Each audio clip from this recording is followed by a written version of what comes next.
Hey, How are you doing? I'm doing quite well. How are you? I'm doing all right. Tonight we have an amazing guest. It is a dear friend of mine. His name is James Annitto. He is an author, a podcaster, as well as a demonologist, and has been on investigations before. And fun fact, I went to Romania with him for 16 days with a group of people. That's It was pretty wild. cool. Yeah, That is pretty wild. it See any demons? is. What? I said, did you see any demons? No. Kidding. Sorry. Bad joke. Oh, that's so funny. I'm fighting a cold. My wit is not where it should be. I'm sorry. Well, let's go ahead and bring James on up, and I'm gonna adjust my lighting here. Okay. Welcome. Hey. Hey guys, how you guys doing tonight? Doing well. How are you? Hey, can't complain. Just here with you guys and gonna have a good time. Hell yeah. Yeah. Yeah. Have you been getting a lot of snow where you're at? Oh man, why'd you have to bring that up again? Yes, uh, a mess ton. One Yeah. metric fuck ton. Yes, a cocaine man addict stream out there, all that white stuff. I Oh am boy. completely done with this weather. Like spring needs to come now. Yeah. Hey, yeah, we put the clocks ahead this Saturday, this Sunday. Sorry, Uh, so that's getting closer. We lose sleep, but hey, that means it's getting closer to spring, right? you know what? I'll take it. Yeah. I'll take an hour's worth of less sleep if that means spring is on the way. Like I'm okay with that. Hell yeah. So we know, well, I know a decent amount about you, but Christopher doesn't. So I'm going to let him start with a question or two and then I'll chime in. All right. So, James, you and I met, I don't know if you remember this, but at Parafest, Maine, in Vassalboro, Maine, many years ago now. Um, you were pretty established when I met you, but I'm just kind of curious, what came first for you? The demonology, your clergy, paranormal investigating? Like, where did that all start for you? Yeah, so it's interesting question because I'd say the faith and demonology came together, but of course my interest in the unknown or theological questions I had kind of was the trunk for those many branches because it was my childhood trauma that got me kind of interested in the idea of God. And of course, when you go down that rabbit hole, it just uh, develops into so many different questions and different pathways that, kind of allured me to looking into and reading about when I was a child. So, the three kind of fold in together. But basically I got involved investigating the paranormal because of the shows and of course of my exploration through literature. And so when the shows came out and then Ghost Hunters came out, it kind of gave me like that light bulb in the head that okay, people do this really, and this is proof, just not like scariest place on earth or most haunted in the UK and the other amount of shows before that that are classics. But so I at 14 on almost 15 years old, like a month or two before my birthday, of being 15, me and a group of friends went out to a place that is local to us that maybe you aren't supposed to go into, but it's no longer there. It's tore down, and we decided to see what the lores and legends of this place many people talked about and their experiences, and then it went into graveyards and all that stuff. So from that point on, it just kind of bred a light in me that eventually I really understood and brought together when I had this religious experience in the military, and I went from not being a believer in like a faith or God or being Christian, which I am, but I went from not having no faith to having a faith in a complete millisecond. And so at that point, when I became a civilian again, the civvy duties of just living normal life, I got involved with local ministry, um, and then eventually worked my way through that. But in that same token, I started working with a demonologist named Carl Johnson as a tech manager of their group Beyond the Veil Paranormal many moons ago. So it all worked together to became to who I am today. So each one had an equal interest. The faith was the most dominant, but they all bleed together in some form or fashion. Sure. Nice. So, That's cool. what would you say is the difference? Actually, let's word this differently. Explain what a demonologist is for those who don't understand. Yeah, so in layman's terms, a demonologist is somebody that studies the cultural traditions and the lore of wicked spirits. If you look at the definition of demon, it says evil spirit. Then you have examples like fallen angel. So basically, a demonologist will study cultures, traditions, beliefs, mythologies, folklore, and look out how it's developed throughout time, how they can apply it based on their faith, which most faiths have kind of the idea of good versus evil, a theodicy. And so, you apply that research from that perspective or multiple perspectives, and you assess it in a physical sense. So there's two forms of demonology, in my opinion. There's the academic version of it where you just study, right? You just read books, you maybe write papers on it, essays, dissertations, books. And then there's the demonologist that applies all those studies, and it's practical. It's you actually do it, and you observe cases that are quantified or qualified or thought to be demonic or an evil spirit involved. So that's what demonology is. It's a very tedious study, but also a very tedious practical approach as well. Excuse I me. didn't know there was actually two different versions of that. It's kind of interesting to find that out. Well, yeah. Well, some people are just academics. Like there are theologians out there that are fascinated in demonology, have written, a lot of, not the greatest time, but during scholasticism, during the medieval ages, where philosophy really kind of bred and kind of started creating the sciences as we know it today. Um, it was very popular academic. There are people that applied it, such as the witch hunters during the witch craze of the Inquisition, but and post as well in modern times. But you could you could just study it or actually take that study as well and then try to discern cases in real time. So I'm kind of curious to pick your brain as a clergyman, as somebody who is a theologian yourself, right? You would describe yourself as a theologian, right? Or no? Yeah, so I am no longer clergy. Like I stepped away from the Oh, you old did? Catholic Church. Yeah, so I was ordained in the Church of Christ as a deliverance minister, but um, and then I transitioned and converted to Catholicism quite a while now. I did go through a process with them where I became a deacon, but I stepped away. Two differences, and um, just thought at the end of the day, it wasn't just differences. It was that I didn't think that was the right path. That's not what Sure.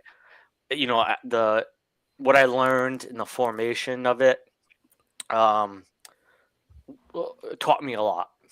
Yeah. And it applied something in my life that at least I tried, and in some shortcut of a way to go with that, because the program that I went through is inherently different than like a Roman Catholic priest who has to go through 10 years of school formation, and that's not how what the part of the puzzle I was a part of in the whole Catholic umbrella wasn't like. And I don't know, but I tried it. I still always say I am an understanding of my faith as a Christian, but I'm also very eclectic too. So right, so um, I just want to clarify to people I am not a clergy member, but Okay, yeah. No, thank you for that clarification because other people might have made the same mistake that I just did. So I'm glad you clarified that.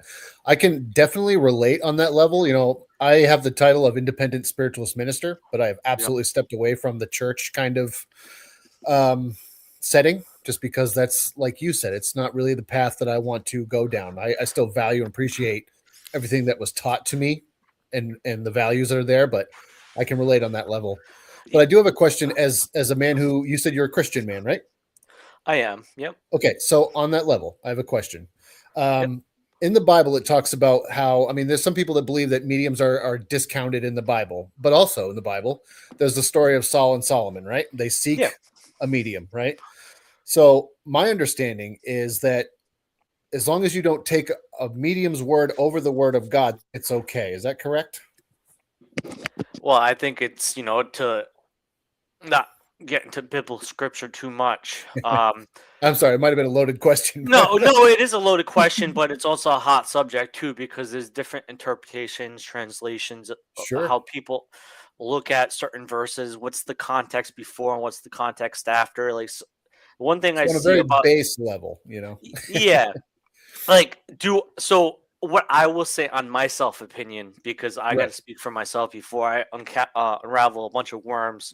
Because religion, there's a couple things I've learned to understand doing this. Is politics no go, religion's a no go, and Yep. pictures of orbs are no go. But That's great. Yeah. but I will say is in it.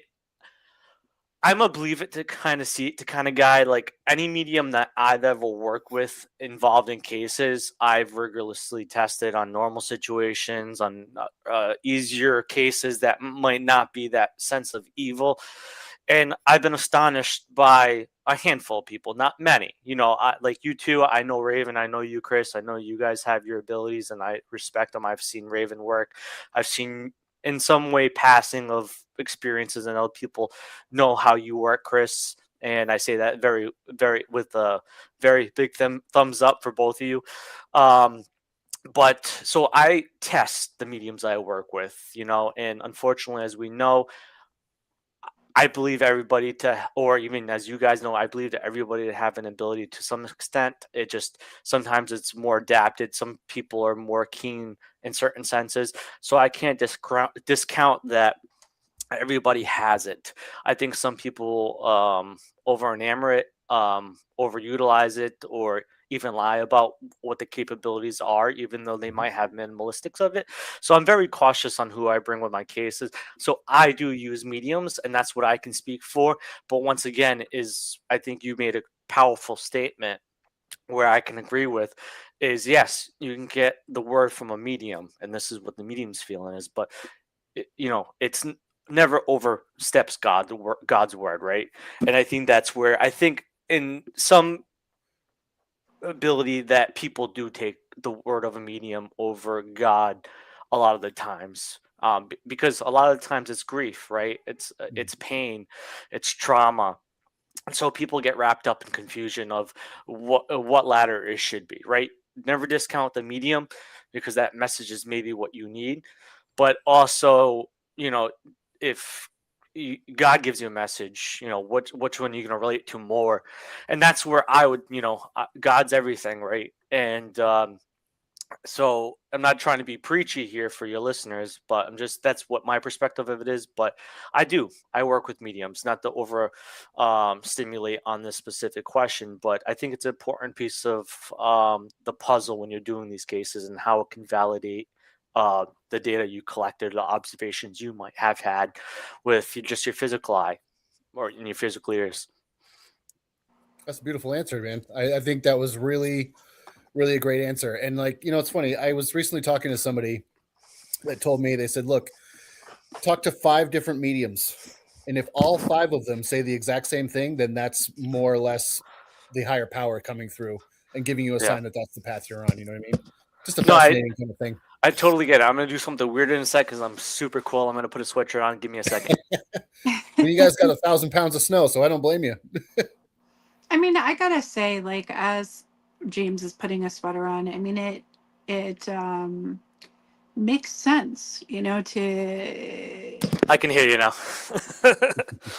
it makes sense to ask questions of mediums, because there are mediums that are out there that are going to say that everything is demonic, and there are going to be Yeah. mediums out there who say all kinds of things. And if Yeah. and I would say it's our responsibility as mediums to understand we're dealing with people who are Yeah. dealing with grief, who are dealing with all kinds of different things. It could be trauma, it could be a combination of things. And so it's a huge responsibility to be able to see, to be able to decipher whether somebody is being a scam artist or not. So it makes Yeah. sense. Yeah. And I don't mean Yeah. to bring up such a hot button topic. I just very selfishly am curious about your thoughts on that. You know what I mean? No, hey, it's a great question. Yes, definitely a hot question to answer, and whatever answer you say, people are gonna Oh, disagree with sure. it or not. Sure, sure. But in the same retrospect of mediums, thinking everything's demons.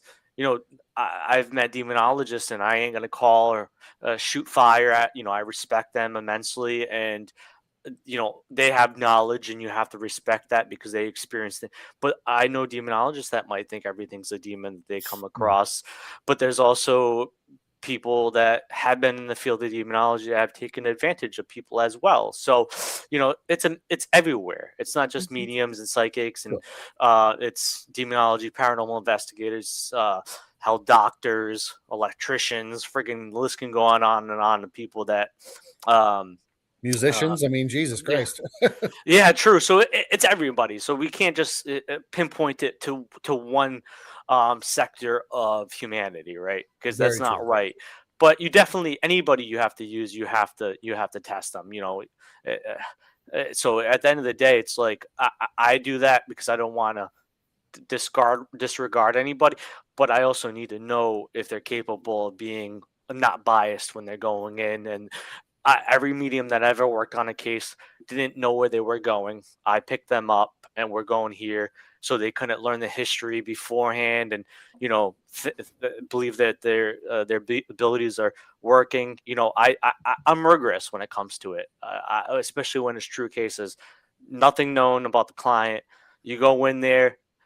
The first thing before I do my assessment and my interview is I tell the clients, please, when we get there, do not say anything.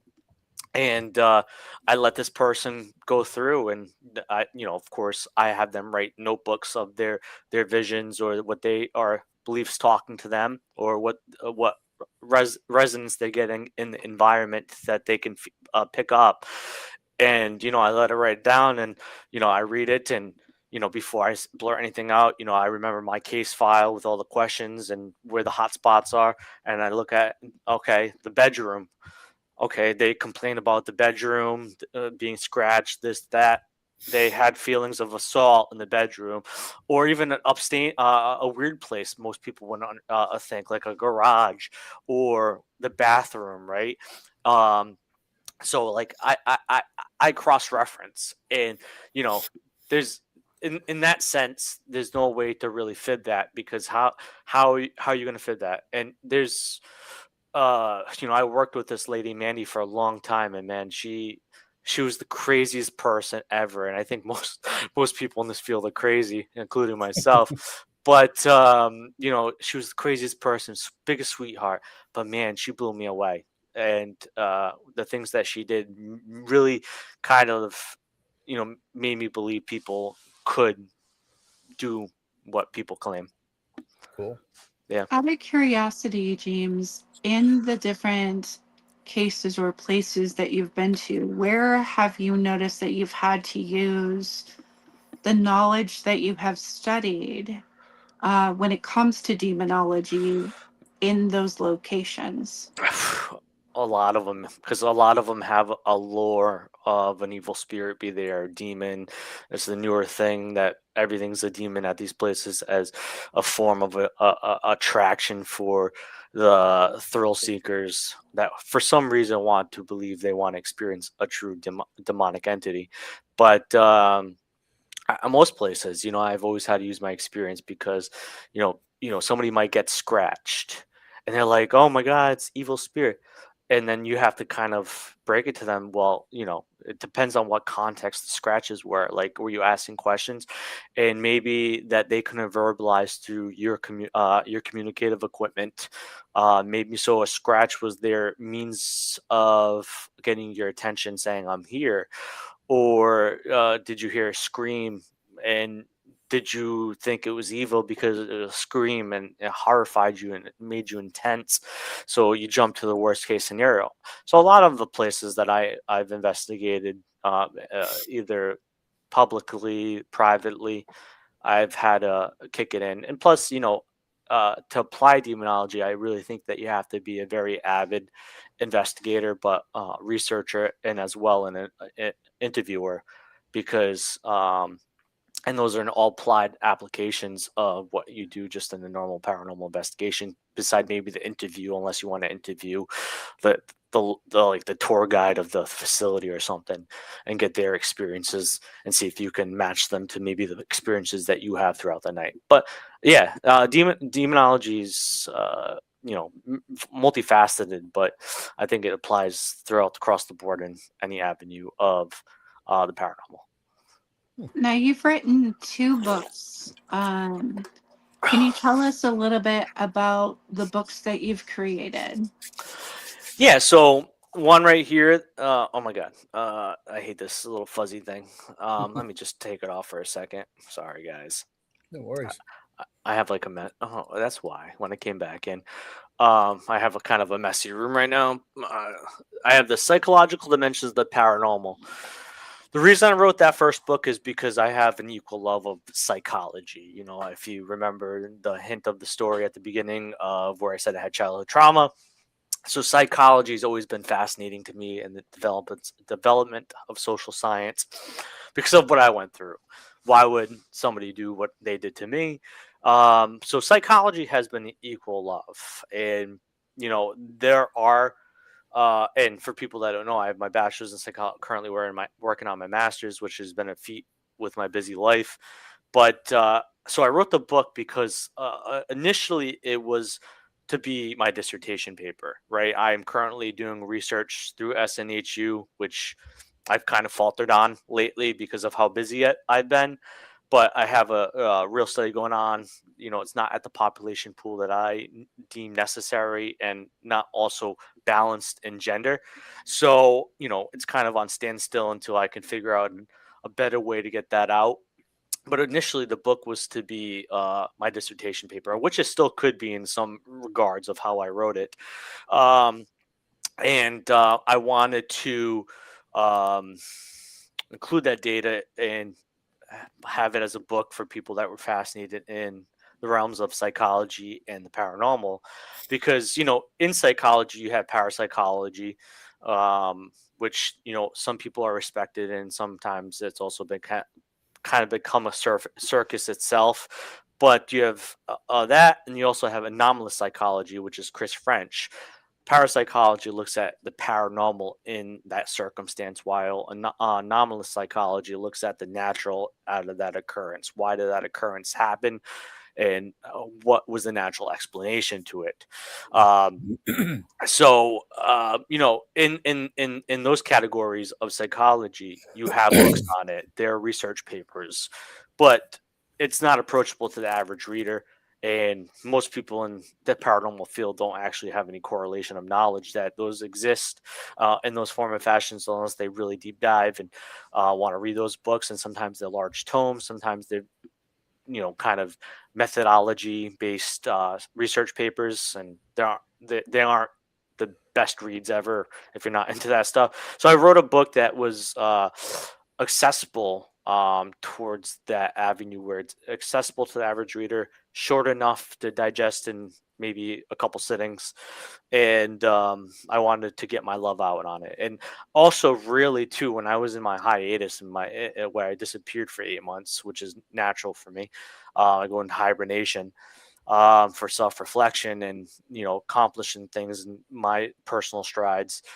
And when I said, okay, well, I don't have this to do, and who knows if I ever get back in the paranormal, I said, I just want to write a book. I've been wanting to write a book for a long time. People have told me to write a book for a long time. I was working on a book a long time ago with a ghostwriter. Um, and it all just fell through, and I just said, okay, maybe this is never for me. And the dissertation paper and school and I just said, well, let me work on my dissertation sooner than later. And it's and it really just turned into the idea of, okay, well, it takes me out of my comfort zone. Everybody expects me to write about demonology, which I did, but everybody expects me to write something about that. And I said, let me write something that takes me out of my comfort zone, something that I am versed in, but people don't know me for it, and sometimes I don't know myself for it. And so I wrote the book, and it's what made burnt the fire in me to write the second book. And I basically wrote them at the same time, here or there, more so focused on the first one while putting the second one together.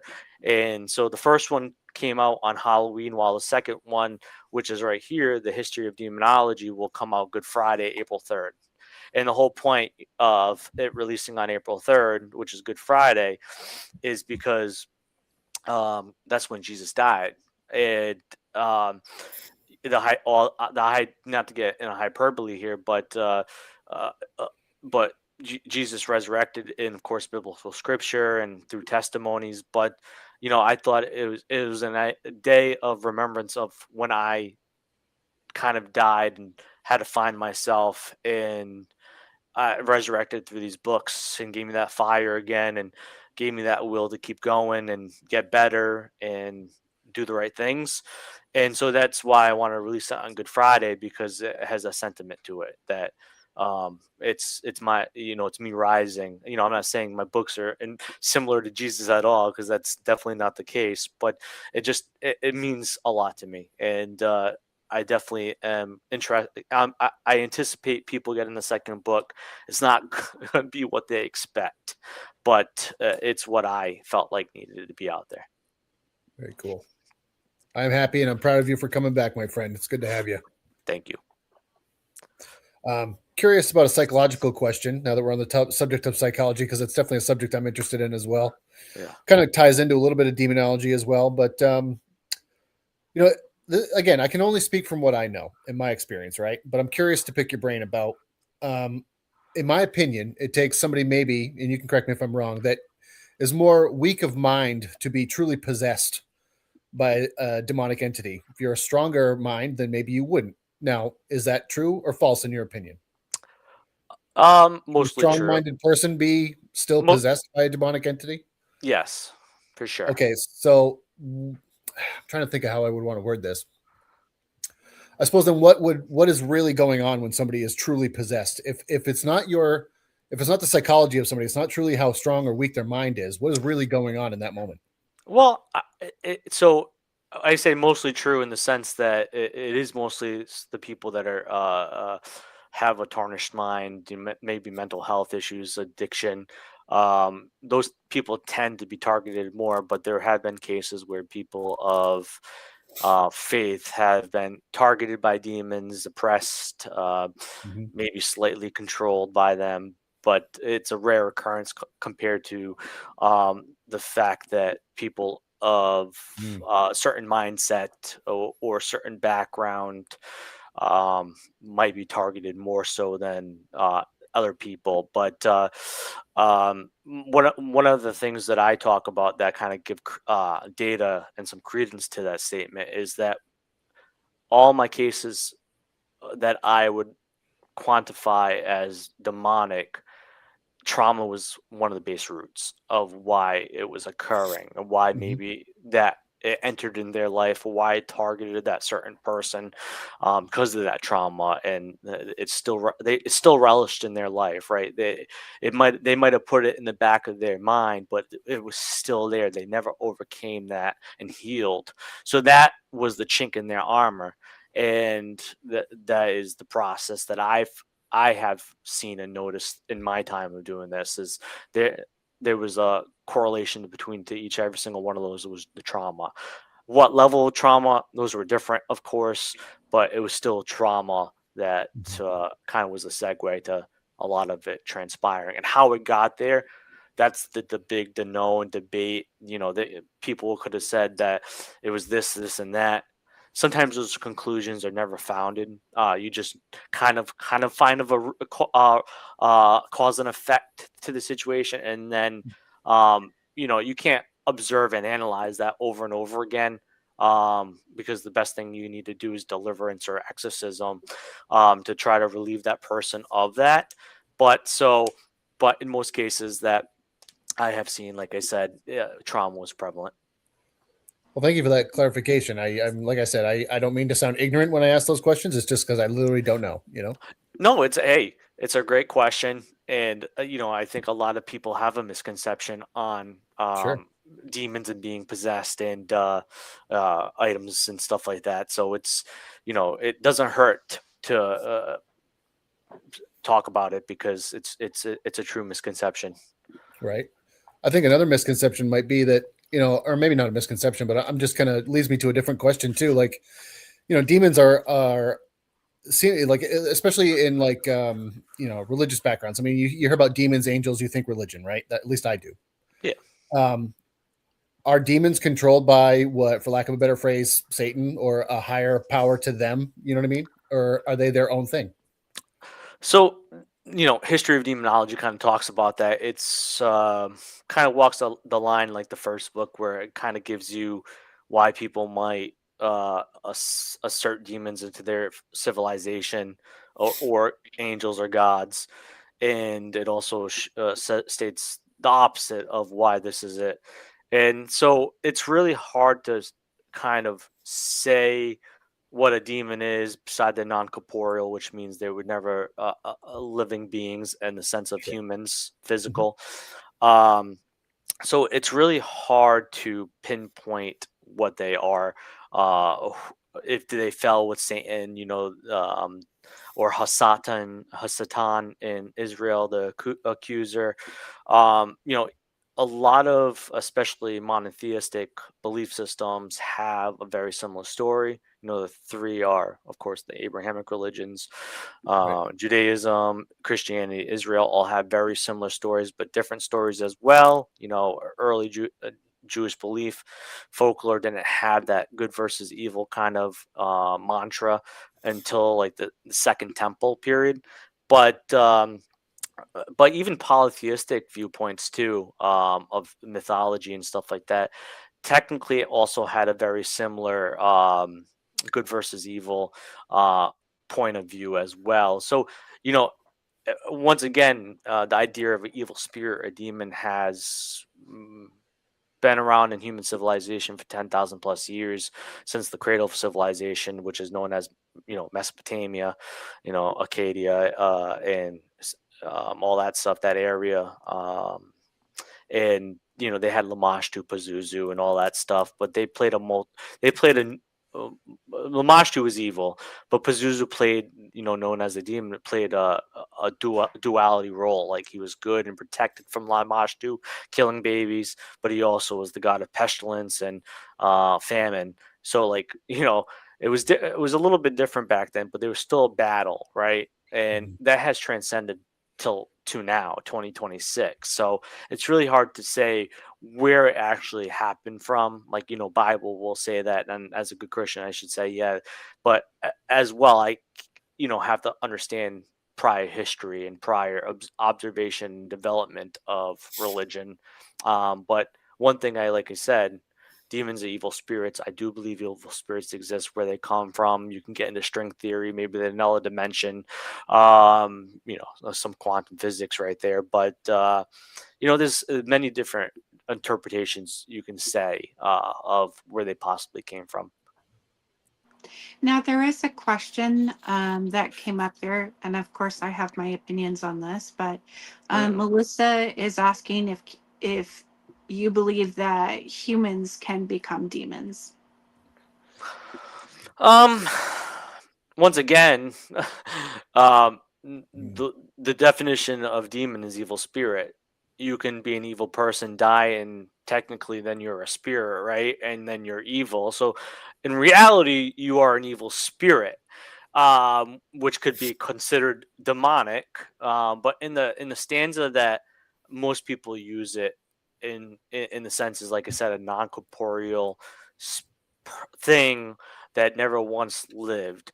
But once again, if you really want to go through a loophole, once you die and you're no longer in your physical body and your spirit, then you're non-corporeal, right? You're not corporeal anymore. You're not physical. So there's a weird loophole in that where you could say, yes, evil people could become demons because technically they are evil spirits. And like I said, every culture has had some form of demon in it for many, many thousands of years. So it's a really hard one to answer without like getting in a tongue twister. But once again, I wouldn't call an evil person that died and still is evil and still maybe haunts and afflicts demon. It's a choice of word, and I wouldn't use it in that sense. I would say that in every tradition or belief system, there are different thought processes on that question. And I think it really depends on the individual that you're talking to and what their belief systems are. Um, at least that's my thoughts on it. Personally, I don't think humans become demons. I think that things that are actually demonic do not come from a plane of existence of humanity. I can see dark spirits. I can see, e- evil people making really evil decisions. But for a human to become a demon, it just to me doesn't resonate. But that's just my personal opinion on it. What about yours, Christopher? I'm kind of under the same thought process. I mean, I feel like if you look at the word demon or angel, I think that an angel is a high vibrational being that has not been incarnate, right? I think that a demon is a lower vibrational entity that has not been incarnate. So for that reason, I would say I don't necessarily believe in that, but I do really like what James said about how the parallels can be there. If somebody was a really bad, nasty person when they were here, they pass in spirit, they become similar. They're a nasty person or whatever, nasty spirit. Maybe they will say things through devices when you're investigating that could allude to them being that kind of an energy, or they might disguise themselves in that fashion because they want to elicit that fear in you like they would when they were still living, if that makes any sense. Now the question comes up conversely, can humans ascend to that of the ranks of an angel? I think that depends on the belief system. Yeah, I Mm. think so too. You could say maybe your guardian angel was a lost loved one. Technically, they're a guardian angel, right? So, Mhm. but once again, that's different. Sometimes guardian angels are already placed with you. Sometimes you guys would call that your spirit guide. There's different opinions or beliefs on that, but yeah, no, I agree. It kind of falls in the same lane as that question.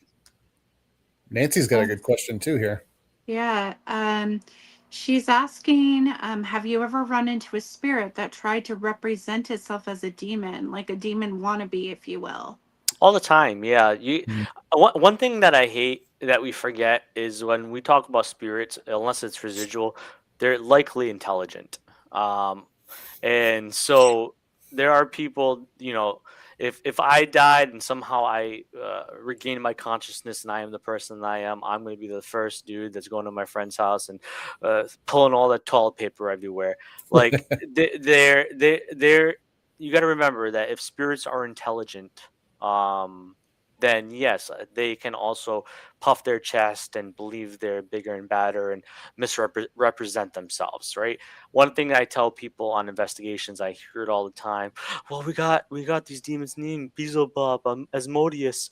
And I'm like, well, yeah, those are all the no named ones. It's like I doubt if Asmodeus is there, you're going to be able to stand in their presence and you're going to be able to speak to me right now. So the spirits like to play trickery too. They're tricksters, some of them, not all of them, but it's you got to remember that. You got to remember that intelligence possibly is still there in theory, of course, that how we interpret it. But yeah, definitely. I think I've come across it many times, and I think most people come across it a lot of times when they're investigating as well in some of these places. So it's something to always take in, that if it's saying it's a demon, it's likely not a demon. That's a fair point. Yeah, I would say that if something is truly, Nancy just said something funny. I'm sorry, I don't mean to let you go. So, so they can just be little shits with an inferiority complex. Dang, yes, Yes. yes. that is funny and It's, true, right? I think if something is truly demonic, it's not something that's going to be playing around with small things. It's Right. something that builds up. There are stages of things that end up happening before things get really bad, but there are signs ahead of time. And you talk about that in your books as well, don't you, James? Yeah, so the first one talks more about it. It's kind of broken down into three parts: spirits, demons, and the human mind. And the second, I really do talk about in that form of fashion. But yeah, um, yeah. De- but once again, demons can be translated in many different ways, and it's a touchy subject. So, but I definitely believe that. Um, an echoance of what you're saying is that, yeah, it's depending on culture, depending on religious belief, what a demon is. Um and I think that if people read the second book, they'll have a little bit of better idea of interpretations of it too. And it's not a common thing, right? It does meddle in some of the weirdest peoples of lives, like people you might not think is important. And you're dealing with it, and that's the fascinating part. Why were they chosen? Why are they being meddled with? Why are they being affected? And those are all the questions I really haven't had an answer for, to be honest with you. Beside, I said the cause was the trauma, but but what brought it there? What was the point of it? And I think that's beyond me, right? I don't think we're supposed to understand that necessarily. I think that is a cosmic battle, that or a cosmic understanding that is beyond our comprehension. Well said. I fully agree with Um, that. Melissa has a question. Is it more likely for someone to conjure demons and get possessed, or release an entity through a ritual? Again, that goes back to context of what somebody Yeah. believes. Yeah, Mhm. it also depends on, it depends on, I think, regardless of what belief system are or practitioner you are. I think that if you have the intent to be possessed, then likely it could happen. And if you're looking to release an entity, then I think that's also intent. A lot of that has to start with an intent, and what the practice is, what's your meaning of it. And it's, yeah, like you said, like I think Raven made a good point, but it's all intent based, right? And I think that if you play with fire, you're gonna get burnt eventually, right? Nobody that I've jumped over campfires many times when I was younger, and there was one time I got burnt, and I was like, I never do that again. That hurt. And I think that that's the case, for many of those things. The way I look at it, it's just my opinion. It's wise to not meddle with things that you have not fully studied or you do not fully understand Yeah, to a degree. yeah, Well, especially those specific things. yeah. Hey, like I'm very invested in the interest of demonology, which is basically conjuring or summoning up demons to do bidding. But I'm fascinated in all that stuff. Maybe they're onto something that I'm not. Maybe I'm wrong. Maybe they're right. Who knows? I think, and that, like you said, it's up for interpretation. It Right. is. So I'm curious, James, on a more personal level. I see you got a Star Wars poster in the back there. I do. I As a am a Star big Wars Star Wars fan, guy. what is your favorite episode? Oh, that's a very easy one, and I know it's not a lot of people's favorites, but I'm a Phantom Menace guy Oh because shit. Okay. I love Darth Maul. I think they did him dirty in the movie series. They did him right in the cartoon series, but and he has a show coming out, I think this year. So, I think that's one of my favorites because I was 9 years old when that movie came out, and I had watched the first three before, before they called them episodes. Basically, it was A New Hope, Empire Strikes Oh, Back, yeah. and Return of the Jedi. But I had them on VHS, watched them, and then when Oh, man. 1999 came around and Phantom Menace, I went there and watched it, and it was just mesmerized. As much it might not be a lot of people's favorites, you know, Duel of the Fates is one of my favorite um, creations by John Williams, and I can listen to that song, just close my eyes, and just be taken to a galaxy far, far away, and I love it. And so yeah, I'd have to say that one, but I love them all equally. Beside the new three, as much as I have some love for it, I can feel why the older people that watched the original three hated the prequels, episode 1, 2, and 3 instead of 4, 5, and 6. But maybe one day I'll come to love them as I love all of the 6 movies. But I do love The Mandalorian and all that stuff, so I can't Oh, yeah. wait for that movie to come out this year. It comes out in May, so I'm I'm so excited. excited. That's cool. Are you a Star Trek fan as well, or are you one or the other? Yeah, I'm not. I want to say I'm a Trekkie. Like definitely a Star Wars guy. But yeah, I've always been interested in Star Trek. One of my favorite movies was I always thought The Next Generation with Picard was the best. I love Patrick Yes. Stewart, but I saw Man after my own heart. I saw the movie with him with the Borg in it, and Yes. that will always impact me.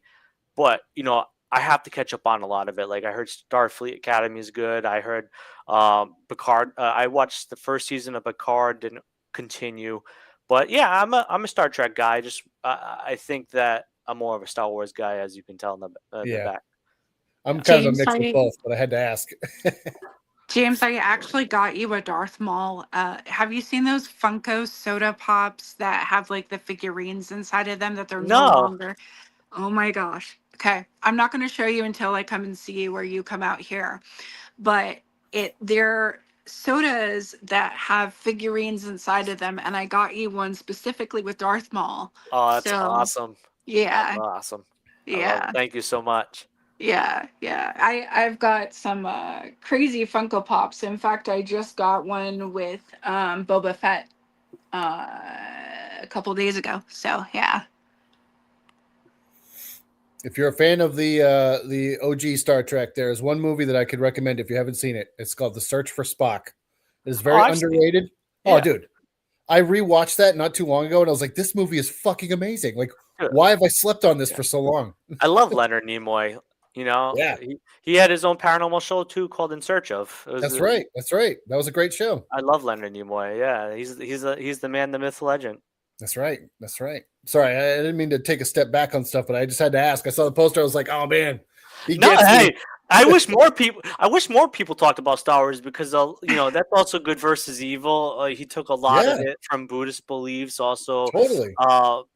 Christianity and all that stuff. A lot of like science fiction lore that's entwined with real day life.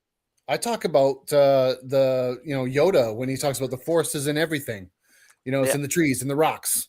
I use that analogy in my first book. You know what I mean? Just because like that's the same thing as like energy and psychic work and all this other stuff. It's everywhere. It's in everything. It's just like the force. And so like I'm nerding out here, but hey, no, it's so true. Like I think the Eastern traditions are more in line with the tree trunk of religion, which was the first religion was called animism, and has a lot of flourishing in Native American tribes, Eastern traditions.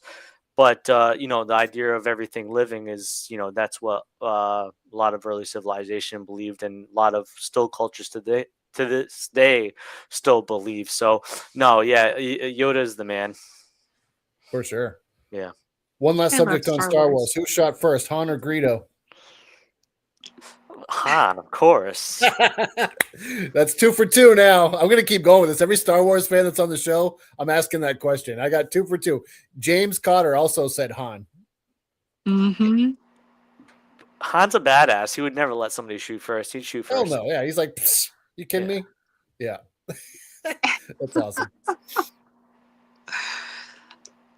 So you have a podcast show that's going to be starting soon. Can you tell us a little bit about that as well?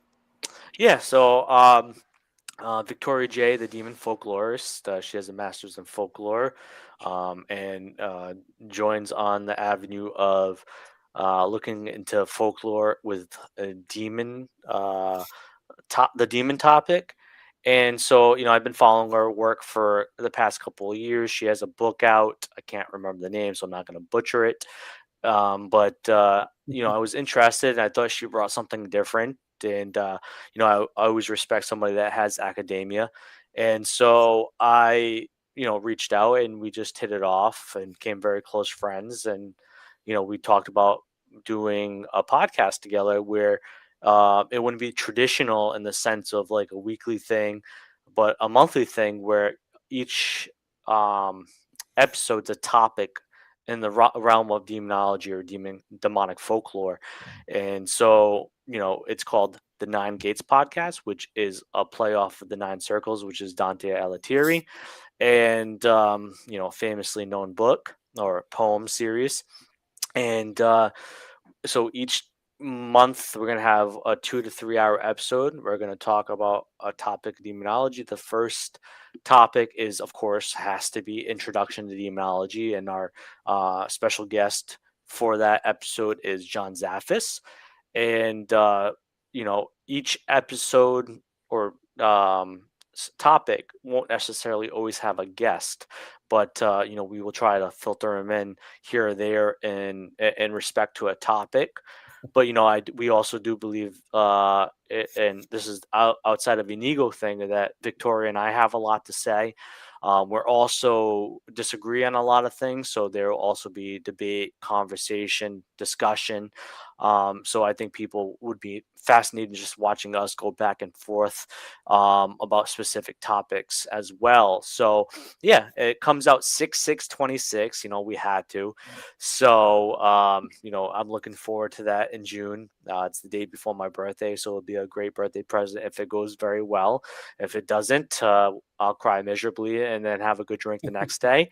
But I'm pretty sure it will, and I am excited to kind of take a deep dive down the rabbit hole of demonology and demonic folklore, and it be accessible and free to everybody to learn.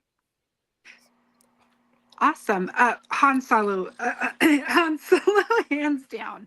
Anyway, back to you. Oh, that's great. Yeah, Victoria J, Nancy.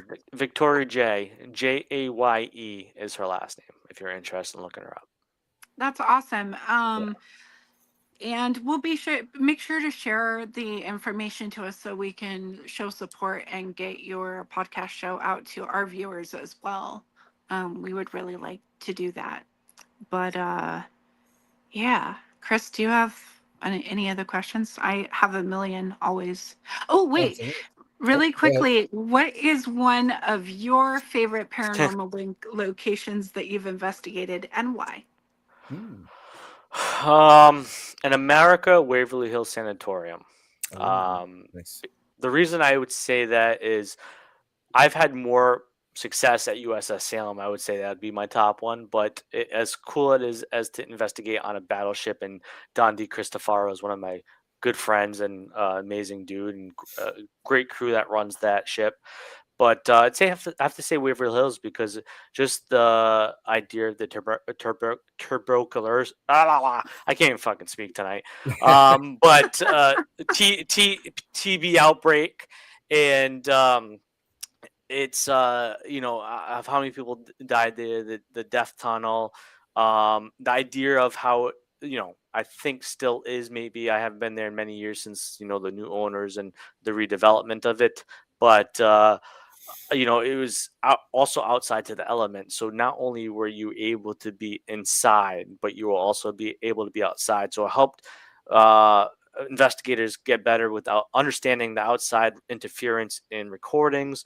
But it was just also such a massive place where you could easily get lost in the dark of night.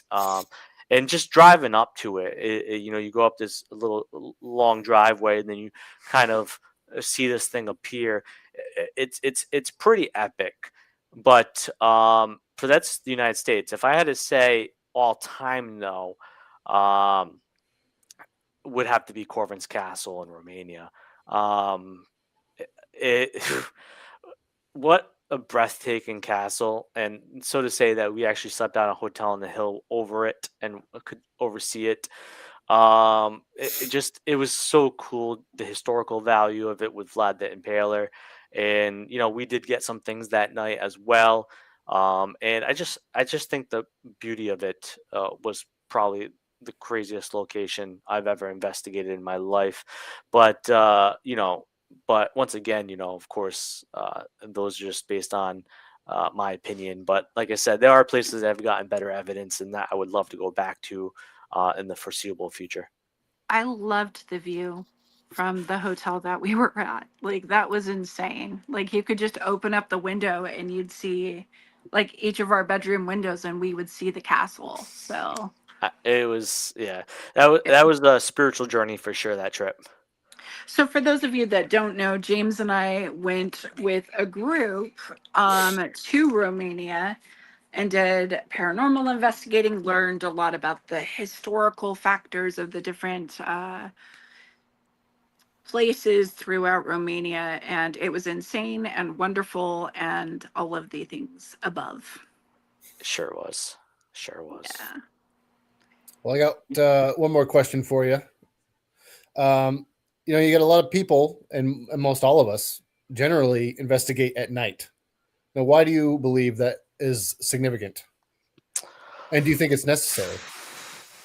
I don't think so. I think that, to be honest with you, most people don't know what chronobiology is, but we all have a circadian rhythm. So most people are on an average schedule of waking up in the morning, going to bed at a certain time at night, and I think that what our body automatically does is it releases melatonin at a certain time to comfort us and make us have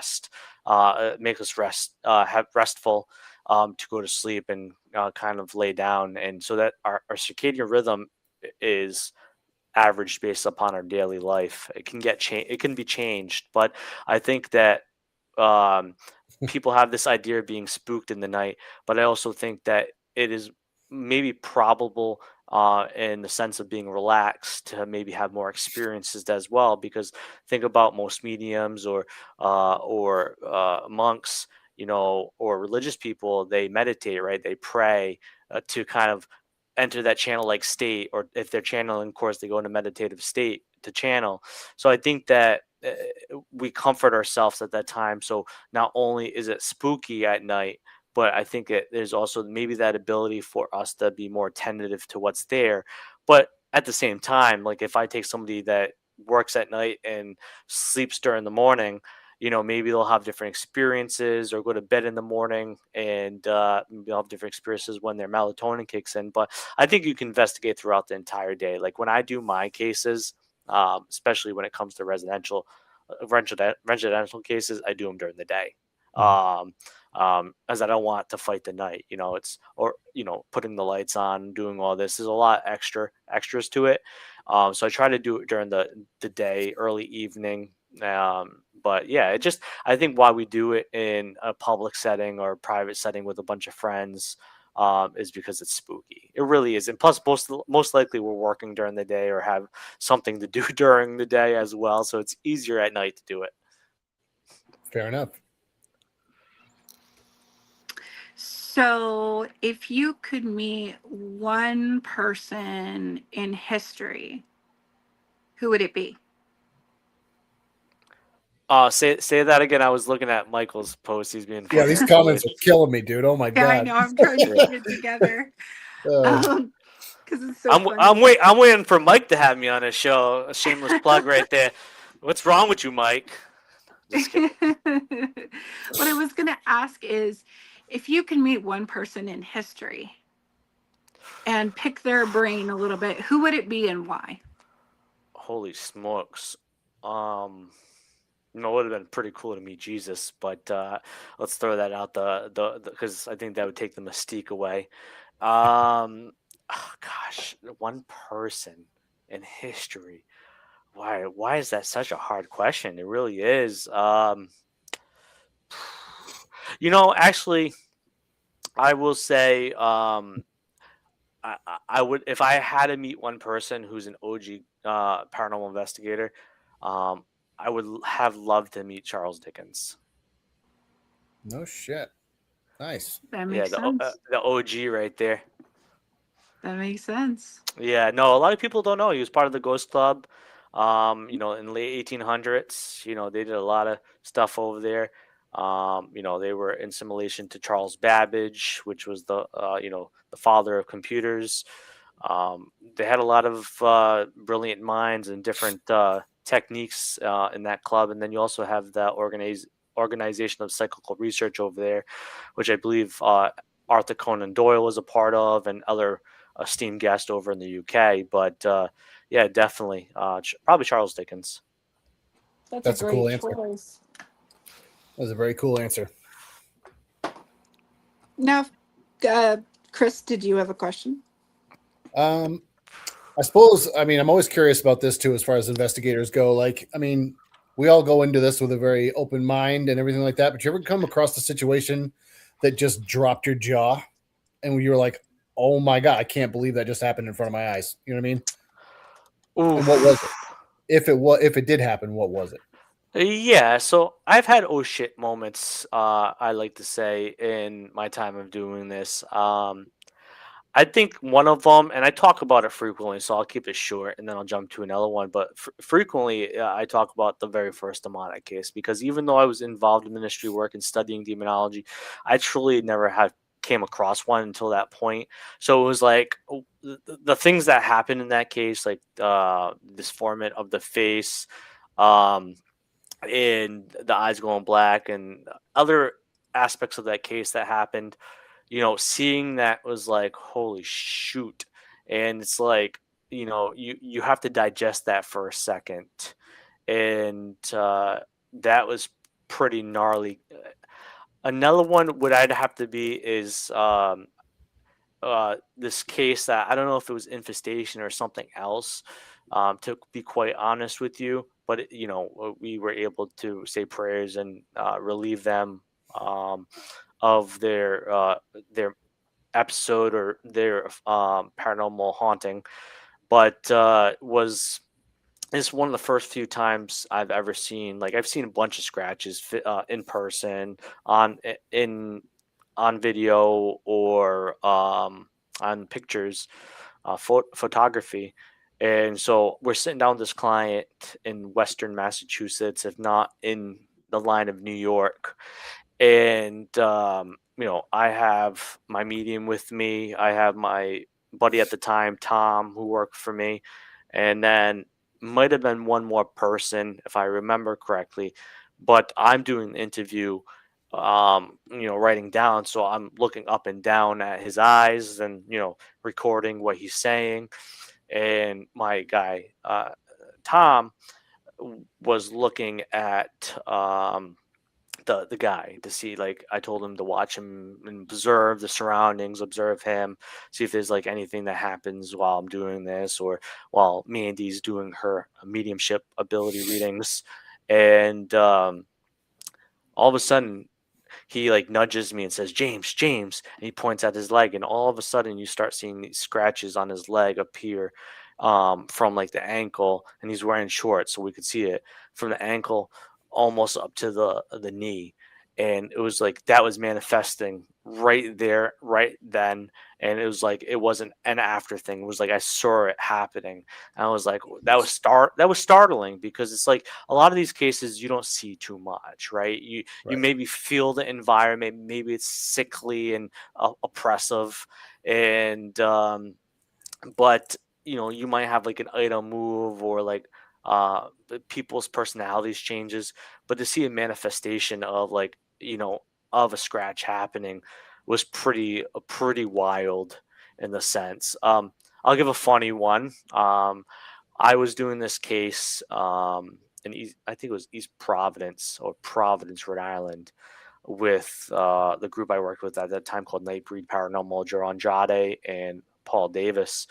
And when I try to do a blessing of a house, I try to get everywhere, the basement, the attic, and in this case, I had to be lifted up into the attic by Paul, he's a big dude, and I'm not deathly afraid of spiders, but I definitely would punch a spider in the face, and Same. and then run. But I was up in this attic, and you know, I see like these little two, like it was so pitch black, but I see these little two, like like reflections, like tiny, tiny, and all of a sudden I like see it coming closer, and I just like startled because it was like it's a spider. It likely was a spider, and I was like, "Oh my god!" Fell right back through the attic access way, landing on the floor.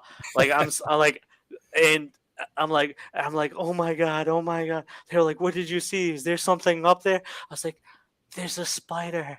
They're all like, "Oh my god! You almost died for a spider." They thought it was Dude. like a demon or something up there attacking me. Oh my god! So I am also deathly afraid of spiders, and it was. I'll tell you a funny story about my funny spider story. I was working for this assisted living home, and it was generally people that were like 70 and above, And I went into the day room, and there was these three older ladies. They were probably mid to late 80s, and I'm 6'2", so I'm a big guy, and so Yeah. they're like, oh, there's a spider on the wall. Like, can you kill it for us? So I like very hesitantly grab this paper towel, and I'm like inching my way towards them, like, like freaking out. And they're like, are you going to be a little bitch? Or are you going to kill that thing? Like these tiny little old ladies. I was like, I'll probably just be a little bitch if I can help it, Yeah, Like, right. if I don't have to kill it, I'll take the name. I don't care. Like, Like I'll definitely expunge some spiders, but if I don't have to, like right? I'm totally good. Like I'll throw a shoe at it or something like that. Stay in my For but real. I have faced my fears quite a few times and battled spiders. Oh, I, chuck a I grenade. don't like spiders. They scare me. I'm not a fan. I don't care how big or small. It does not matter. I'm like, no, flat out no. Mm, Don't like them. no. Yeah. I held a spider once, a tarantula once, because I was Oh, trying to overcome my fear, and I did it because I was that freaking determined to get over my fear of it. Did I get over my fear of spiders? Hell no. However, I did hold this spider, and oh it God. was actually kind of In cute. Augusta, But right? ooh, Was that in no, this Augusta? was when I was in when I lived in Utah. Oh, okay. So There was a tarantula going around the Augusta Paracon. That's why I asked. that's the only time I've ever held a spider, and it's because I trusted the person that was having me hold that spider. And they wanted to do a photo with me in an outfit that I was wearing for a photo shoot holding the spider. And I was just sitting there, God, please just help me to get through this. And I got through it. It was fine. But Yeah, nope. no, spiders scare me. I would make sounds a grown man shouldn't make. Just that's where it ends. Can't do it. Will not do it. I actually tried to kill a spider once, smacked it with a shoe, and then it crawled towards me, and like I screamed like 12 octaves up. It was not good. It was not a good look. Oh, man. So, James, if people want to get a hold of you, how can they get a hold of you?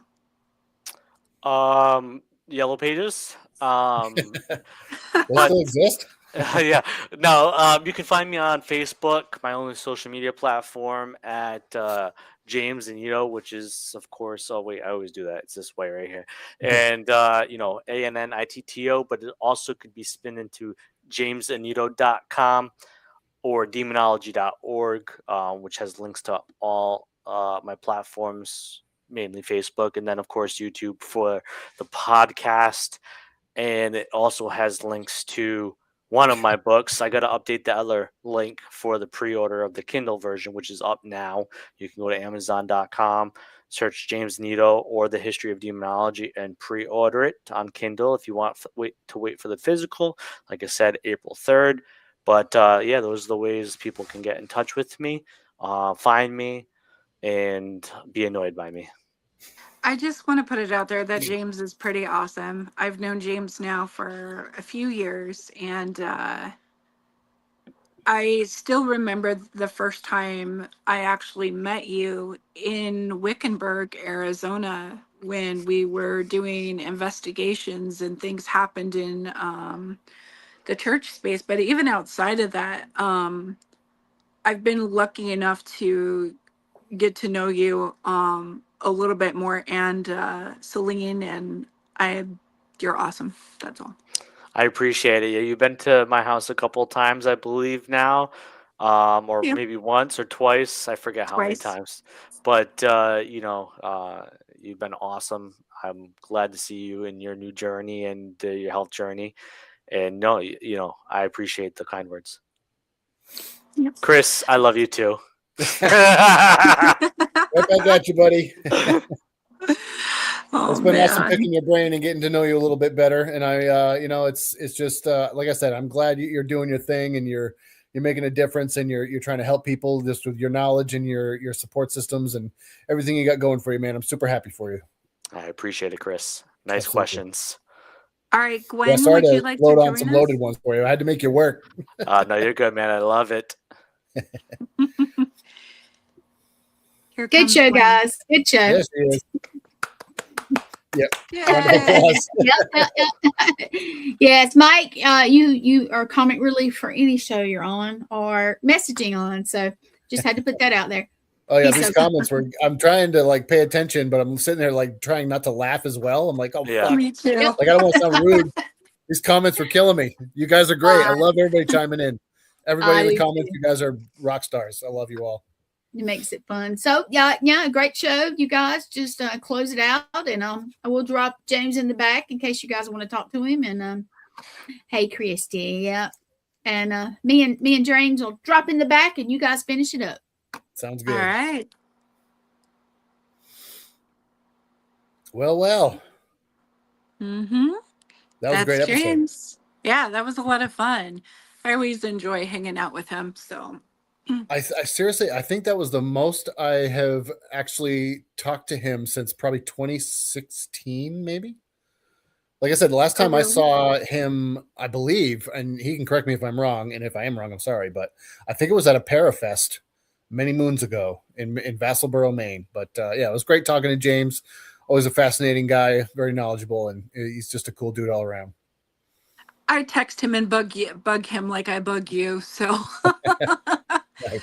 I'm pretty sure that you'll probably come back into contact with him pretty soon because of a certain event that's coming up. So yeah, that'll be cool. Yeah, I'd be very grateful and honored. Yeah. All right, y'all. So next week we have James Stokes, who plays Freddy Krueger, and we're Jason. really excited. Thank you, Jason. That's okay.